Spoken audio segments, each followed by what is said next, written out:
This week, News 5 investigates, are tar balls from the 2010 oil spill a risk for Vibrio vulnificus, a flesh-eating bacteria that infects about 5 people a year in Alabama and 30 in Florida, with a 40% death rate.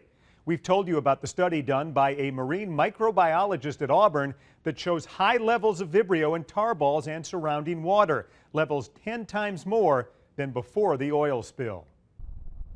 The Alabama coast attracts hundreds of thousands of visitors every year. And since the 2010 oil spill, tens of thousands of tar balls. A couple of 100 miles away at Auburn University, Dr. Kova Arias conducts research that shows tar balls and the sand and water around them have highly elevated levels of the flesh-eating and potentially deadly bacteria, Vibrio vulnificus. The tar balls wash in and settle in among the shells, and it's really kind of hard to differentiate. For example, this is a shell. These are tar balls. It's human nature to want to pick them up to feel the texture, but Dr. Arias says after her studies, she recommends wearing gloves. She doesn't recommend at all touching the tar balls with your bare skin. That's because Vibrio enters the human system through scratches or cuts on the skin, cuts you may not even be able to see. You may have like micro abrasions that you don't even know you have a cat, so I will stay away from the tar balls. But the results of Arias's research have not been widely reported.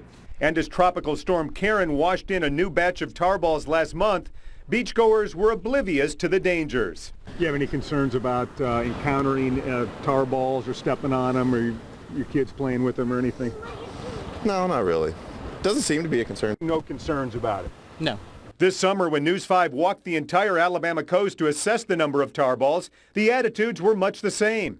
I don't think that a tar ball that has sand and shells in it is going to affect my health or me enjoying the beach at all. The bacteria-filled tar balls remain an object of beachgoer curiosity. It's curiosity, isn't it, to pick it up? Absolutely. Absolutely. I was just looking for shells in the sand and came across it.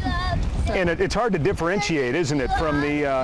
Just looking it is. I picked it up thinking it was a shell. It's human nature to pick them up. Have you picked them up and played with them? Yeah, gotten them all over our fingers and stepped on them, gotten them on our feet. Usually the tar balls are pretty small and hard to spot. Every once in a while, though, you come up on a real monster like this one. Look at this. It's got the shells embedded in there, sharp edges. You could easily step on that, cut yourself, and then make contact with the tar. Arias's studies show, without a doubt, that significantly elevated levels of Vibrio are in and around tar balls.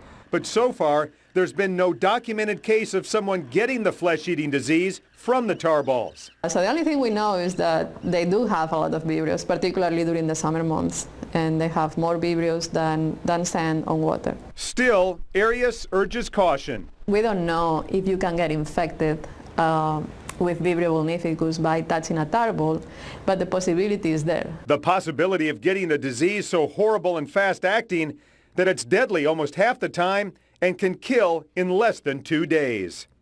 And again, there hasn't been a Vibrio case directly linked to tar balls, but Arias says the risk is there. And relatives of a Milton woman who died recently from Vibrio believe her time at the beach may be to blame. BP, however, downplays the danger, pointing to the fact that there hasn't been a spike in Vibrio numbers since the spill, something confirmed by the State Department of Health. Arias would like to do further studies on the subject, but says she's limited by available funding. She says only one other similar study has been done following an oil spill. That was off the coast of Nigeria, and it too showed significantly high levels of bacteria in tar balls. A case about public prayer at